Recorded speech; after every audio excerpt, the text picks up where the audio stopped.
So welcome everybody to Three Questions With. I'm Derek Collins, the Community Engagement Director here in Northeast Florida for Concerned Veterans for America. And with me today is Nick Howland. He's the Executive Director of the Firewatch. He's come to share with us what the Firewatch does. And Nick, before I let you go, man, I already know what you're going to talk about. And I think this is such an important issue. And I'm so glad that this region is stepping up to tackle this issue. But I'll let you explain that, and so just go ahead, Nick. Thank you, Derek. I appreciate you having me on. Yeah, there's over 6,000 veteran suicides in the U.S. every year. In Florida, over 500. And the number is only getting higher. It's risen 6% since 2005.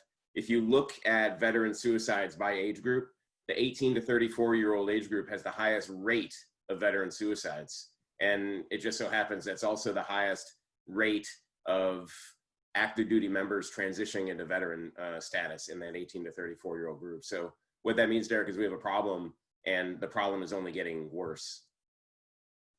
And so, and if you let me know, what are you doing? What's your position with the Firewatch, and how's that? What's that going to do to help reduce this problem? Yeah. Okay. So I am Executive Director of the Firewatch. The Firewatch was started last Veterans Day, 2019, as a multi-jurisdictional government entity of 5 governments, county governments in Northeast Florida. So Baker County, Clay County, Duval, Nassau, and St. John's. And basically it has one mission, and that is to coordinate regional and community efforts to end veteran suicide. So basically what the 5-county region decided to do was get off the sidelines. There's been a national debate about veteran suicide, but the problem, like I mentioned earlier, has been worsening. So what we decided to do was kind of get together and do something ourselves. That means we're going to explore all sorts of innovative new programs. We've been looking across the country to see what has worked in certain areas and what has failed. And we're trying to take the best of and put together a program plan that essentially works to reduce and then eventually eliminate veteran suicide in our veteran-heavy, veteran-centric region.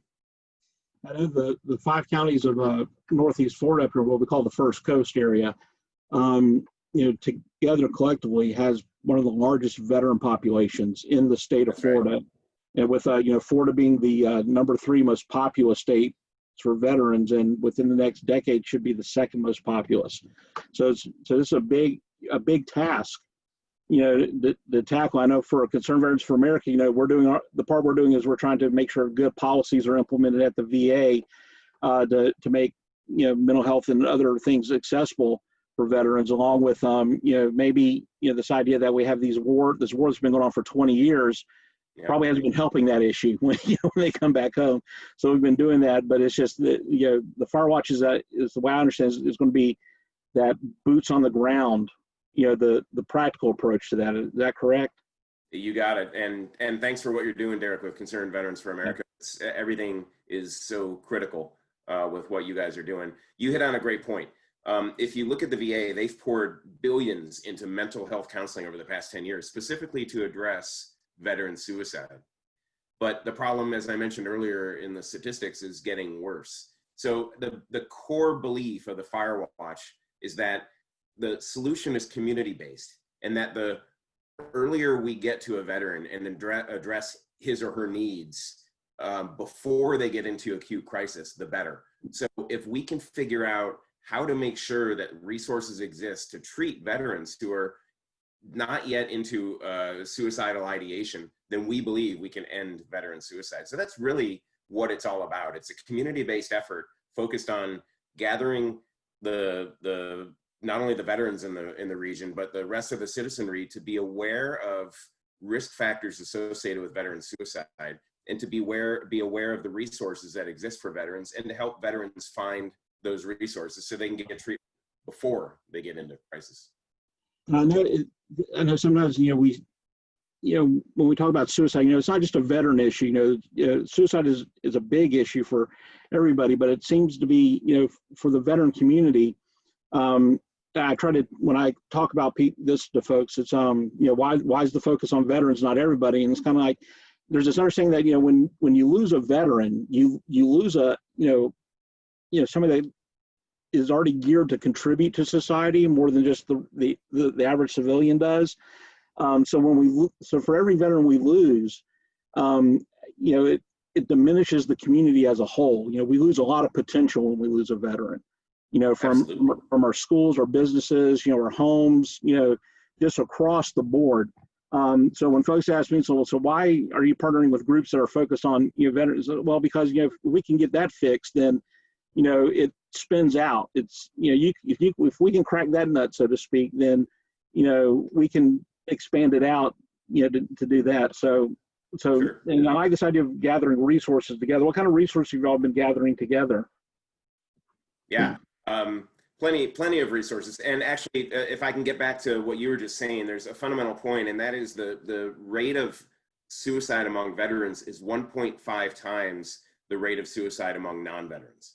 So, why do we address this issue specifically for veterans? Well, it's the right thing to do, and we have a problem. I mean, we have been at war, as you said, Derek, for over 20 years. And that's the longest prolonged war in the history of the United States of America. We've been asking a lot of our military and therefore a lot of our veterans. So when I say it's just the right thing to do, veterans are people who have risked their lives to protect our community. So the least the community can do is it's best to protect them. That's my feeling on why we're doing this and why it's justified to focus specifically on this population group of vulnerable veterans. As far as resources that are available and what we're doing to collect resources, basically the Firewatch was founded by those 5 counties, and also they contributed seed funding to help us begin our program plan. We're also in a partnership with a local locally based nonprofit that services veterans nationally called Canines for Warriors, and they're contributing resources to our effort too. And some of you'll see from the Firewatch over the course of the next several months and years, 2 focuses of program planning. One is kind of community coordination. At its heart, the Firewatch is about coordinating efforts to end veteran suicide. So you'll see us look at the resources that exist for veterans in mental health and physical health among first responders and emergency dispatch, in financial assistance and housing.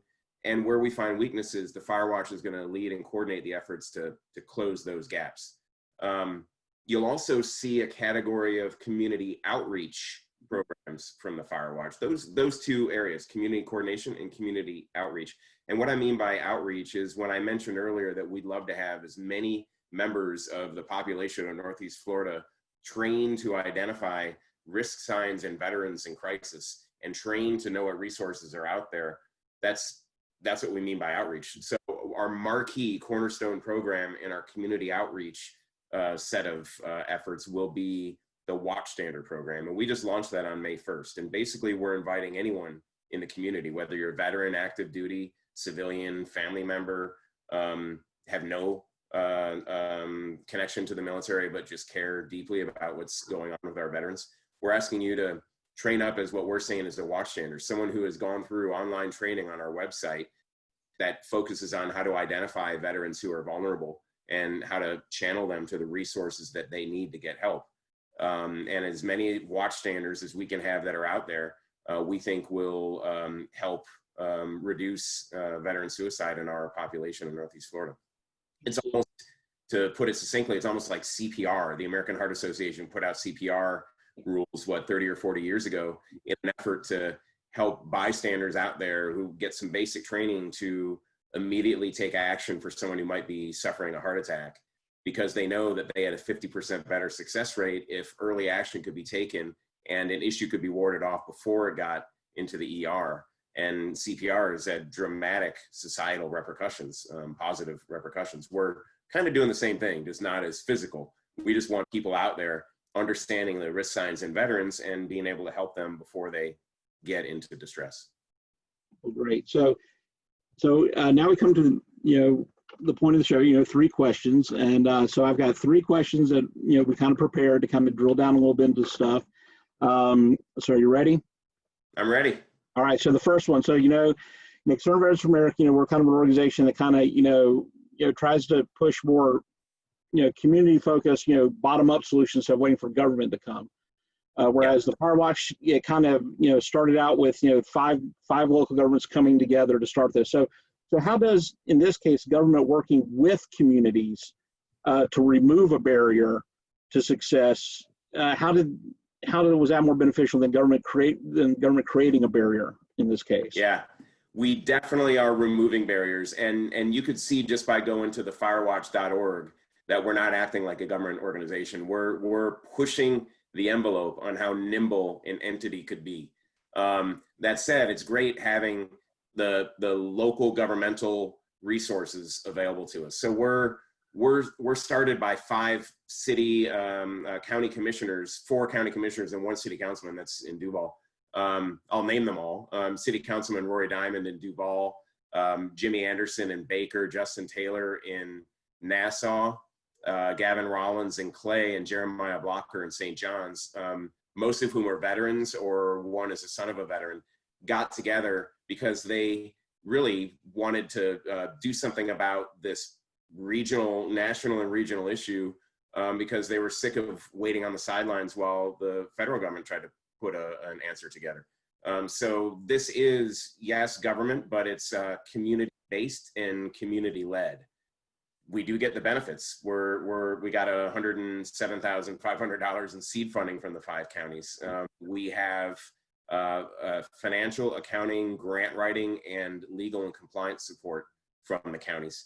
And at the same time, we have credibility for seeking grants because we're able to get started a lot quicker as a government entity than we would be as a nonprofit that had to show a year or two of financial returns before it was eligible for grant opportunities. So those were some of the barriers that the government element removed. Now, sometimes some of that compliance does come at a price. It's slow. Every Firewatch meeting we have has to meet Florida's sunshine laws. So it has to be done in public, which means we've got to notice it. We've got to record it. All that stuff we're happy to do. It just slows us down a little bit, but we're figuring out how to push that envelope and operate within compliance at the same time. So here's the thing. So we talked about that the Firewatch is kind of unique in that, like I said, this is like, I don't know, there may be some other counties or, somewhere across the nation that's doing something similar, but it seems like this is kind of like the first one, that somebody said, hey, so what was it that's unique about Northeast Florida, in our community we have up here, that's going to make this program be a success? You hit on it earlier, Derek. We have, in the 5-county region, we have 1.5 million residents thereabouts. We have about 150,000 veterans. And, my favorite part is 1 out of every 4 residents in the 5-county region has some connection to the military, either active duty, veteran, family member. So we are a very military and veteran friendly community. If there's anywhere that we can solve veteran suicide, it would be here. And that's because we have a community that cares deeply about veterans. So they will get involved in the Watchstander program. They will learn the risk signs. They will learn what resources are available, and they will learn how to pair those veterans and connect them to those resources. Another really interesting thing, one of the first things that we did with the Firewatch, it got stood up again in Veterans Day 2019. We put our plan together in January and February. COVID hit in early March, but we just decided to put our heads down and start working. And one of the things that we did was put together a military and veterans resources guide for Northeast Florida. And you can find that on the firewatch.org/resources. You'll see it. It's in PDF with clickable links, and in the next several weeks, it'll actually be fully digitized. But we went through established categories that matter to veterans and active duty military, such as financial assistance or housing or job transition, VA benefits, other things that matter to veterans, put them in categories and researched and vetted every single organization out there providing benefits to veterans and put it in one easily accessible place. And what we learned in that is we have an amazing plethora of resources in this community that are accessible to veterans. It's just not always easy for veterans, particularly those who are in a distressed state, to find those resources. All right, so when this, we're going to release this, and people are going to see it regionally, and it's also across Florida because we posted on our Florida Facebook page. So what can someone that sees this and they go, you know, listen, hey, either I need the help or I want to help. What Yes. can they do right now to either get the help or to help? Yes. There's lots of things. If you go to our website, thefirewatch.org, or download our Firewatch app in either iOS or Android, there are lots of ways to both seek help and help on those resources.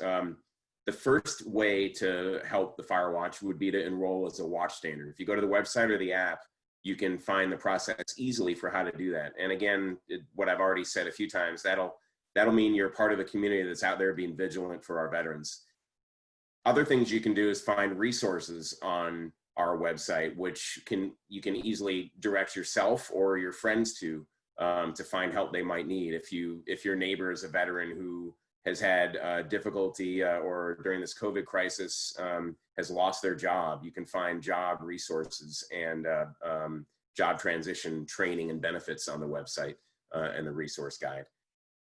Frankly, some of those resources are not just local or even regional, they're statewide, and many of them are federal. So if you're not in Northeast Florida, you'll find a lot of value in that guide, and it's easy to navigate, So there's lots of resources available. There's actually something else interesting that we put on during the COVID crisis. We got a lot of calls from veterans saying, hey, we just want to talk to another veteran. Can you do that for us?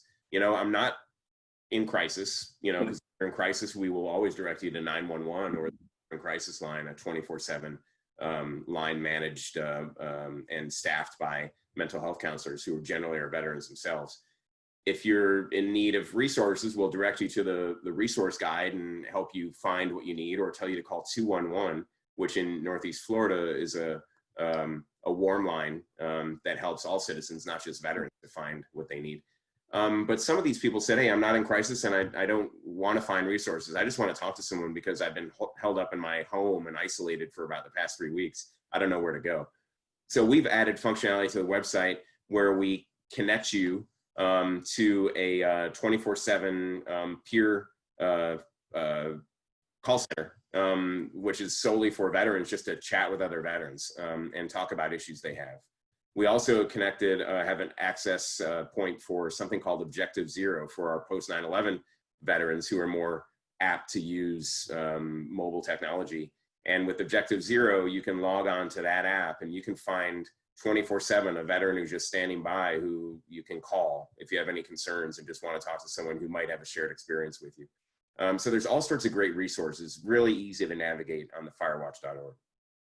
Well, that's great, Nick. And again, thank you for being on today and sharing about this. I was kind of at some of the meetings when this thing, was just starting to get put together, and through my work with some different organizations here in town, and I'm glad to see it's growing, and having you on to kind of get the word out, because this is it's one of these things. If we can solve this issue, it just there's no telling what advantages this is going to open up for us.